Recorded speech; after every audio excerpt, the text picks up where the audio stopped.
बिस्मिल्लाहिर्रहमानिर्रहीम। अस्सलाम वालेकुम वरहमतुल्लाहि वबरकातुहू। दीन इस्लाम, सफ़ाई और हम, तीन बातें इसके अंदर कि दीन ने हमें सफ़ाई के बारे में क्या बताया, और उसके बाद जो सफ़ाई है उसका जो हमारी ज़िंदगियों के साथ ताल्लुक़ है, और फिर हमारा जो रवैया है उसकी तरफ वो क्या है।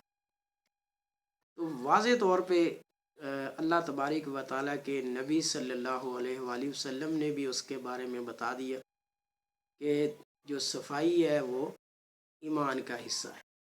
अत्तहुरु शत्रुल ईमान। अब ईमान मुकम्मल नहीं होता जब तक आप साफ़ सुथरे ना हो। अब साफ़ सुथरे आप ना सिर्फ जिस्मानी लिहाज से बल्कि आप रूहानी लिहाज से अपने जो आपकी सोचें हैं वो भी साफ़ सुथरी होनी चाहिए। आपके ख़यालात जो हैं वो भी साफ़ सुथरे होने चाहिए, और आपका लिबास भी साफ़ सुथरा होना चाहिए। आप जिस जगह रिहाइश पजीर हैं वो भी साफ़ सुथरी होनी चाहिए। आपका इर्द गिर्द जो है वो भी साफ़ सुथरा होना चाहिए। तो इस्लाम ने तो इस बारे में हमने वाज़े तौर पे जो है ना वो मुसलमानों को आज से 1450 साल पहले बता दिए सारा कुछ, कि सफाई जो है वो ईमान का हिस्सा है। तो ईमान जो है वो सफाई के बगैर मुकम्मल नहीं होता। तो नबी करीम सल्लल्लाहु अलैहि वसल्लम ने वक्तन फ़वक्तन जो है वो लोगों को बताते रहे कि जैसे खाने से पहले जो है ना वो अपने हाथों को धोना चाहिए, तो कुल्ली करनी चाहिए, मिसवाक करनी चाहिए, ठीक है। तो इस तरह जो है ना वो गुस्ल करना चाहिए, खुशबू लगानी चाहिए। तो ये सारी चीज़ें जो हैं हमारे नबी करीम सल्लल्लाहु अलैहि वसल्लम ने बताई गई है। बिस्तर को झाड़ के, अपने जूते को झाड़ के तो उसको पहनना चाहिए। तो ऐसी सारी जो चीज़ें हैं वो हमें बता दी गई हैं। तो यही वो चीज़ें हैं जिनका तल्लक जो है ना वो सफाई के साथ है।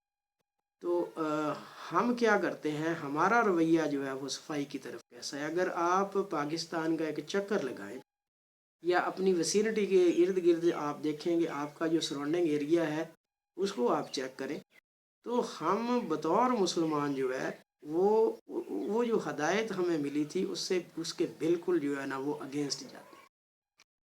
जहाँ देखें कूड़े के ढेर लगे हुए, गंदा पानी जो है वो नालियों से बह रहा है, गटर जो है वो उबल रहे हैं और नाले उबल रहे हैं, और गुज़रने वालों को इंतहाई तकलीफ़ होती है, साथ रहने वालों को बदबू का सामना करना पड़ता है, उनकी ज़िंदगी जो है वो अजीरन हो जाती है।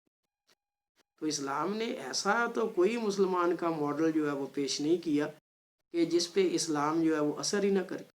दरअसल हम लोग जो हैं वो अपने जो है ना वो कल्चर के अंदर अपना जो एक हमारी जो सोच बन गई है, अपना नफ्स वजह या अपनी जो अना है उसके पीछे लगे हुए हैं। इस्लाम से तो हमारा फिर दूर दूर का ताल्लुक नहीं बनता। कोई बंदा समझाता है यार ये नाली है इसको निकाल ले, तो कहते हैं ये मेरी जिम्मेदारी नहीं। अब सारी जिम्मेदारी तो फिर किसकी जिम्मेदारी है? गंद जिसने मारा है उसी ने उठाना है। अगर आपने गंद मारा है तो आपको ही उठाना है। ये आपकी इखलाकी ज़िम्मेदारी भी है, आपकी दीनी ज़िम्मेदारी भी है। अगर आपका माहौल साफ़ सुथरा नहीं होगा तो आपको आलूदगी का सामना करना पड़ेगा, और आलूदगी जो है वो बेशुमार बीमारियों का बायस बनती है। फिर देखें अस्पताल भरे हुए हैं, क्लिनिक्स भरे हुए हैं, तो लोग जो हैं वो बड़े तंग हैं, दवाइयाँ बड़ी महंगी हैं। तो वजह ये है कि हम लोगों ने नबी करीम सल्लल्लाहु अलैहि वसल्लम की जो बताई हुई बातें हैं उनसे रूगर्दानी की है, और उस रूगर्दानी का नतीजा आज हम भुगत रहे हैं कि लोग ऐसी बीमारियों के अंदर मुब्तला हो रहे हैं जिसका तो इलाज भी मुमकिन नहीं है। अगर मुमकिन है तो इतना महंगा है कि बंदा इलाज करवा नहीं सकता। तो जब वो इलाज नहीं करवा सकता तो फिर जो जिस्म की जो ज़रूरियात है वो पूरी नहीं कर सकता, और जिस्म के जो हकूक़ हैं तो वो भी पूरे नहीं होते। तो ये भी बंदे पे जो है ना वो भारी होगा दिन क़यामत।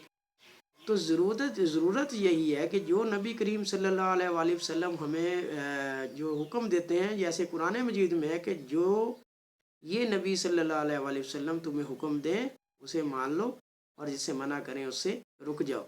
तो इसी में हमारी जो है ना वो कामयाबी है, इसी में जो है ना वो हमारी सेहतमंद ज़िंदगी जो है वो छुपी हुई है। तो अगर हम ऐन रसूलुल्लाह सल्लल्लाहु अलैहि वसल्लम के तरीके के मुताबिक चले तो ये जो जितने जर्म्स हैं, ये जो वायरसेस हैं, ये ख़तरनाक बैक्टीरिया हैं, तो ये जो गंदा माहौल है इससे हम छुटकारा पा सकते हैं। تو اگر ہم ایسا نہیں کریں گے اور اپنی اناؤں پہ اڑے رہیں گے کہ یہ ہماری ذمہ داری نہیں ہے، تو آپ بیمار ہوتے رہیں گے، اور جب آپ بیمار ہوتے رہیں گے تو پھر آپ کی زندگی جو ہے وہ اجیرن ہوتی رہے گی، کوئی آپ کو جو ہے وہ اس سے ریسکیو کرنے کے لیے نہیں آئے گا، آپ چیختے چلاتے رہیں گے لیکن آپ کی کوئی نہیں سنے گا۔ امید ہے آپ تک جو ہے میرا میسیج پہنچ گیا ہوگا۔ Thank you so much to listen and watch the video.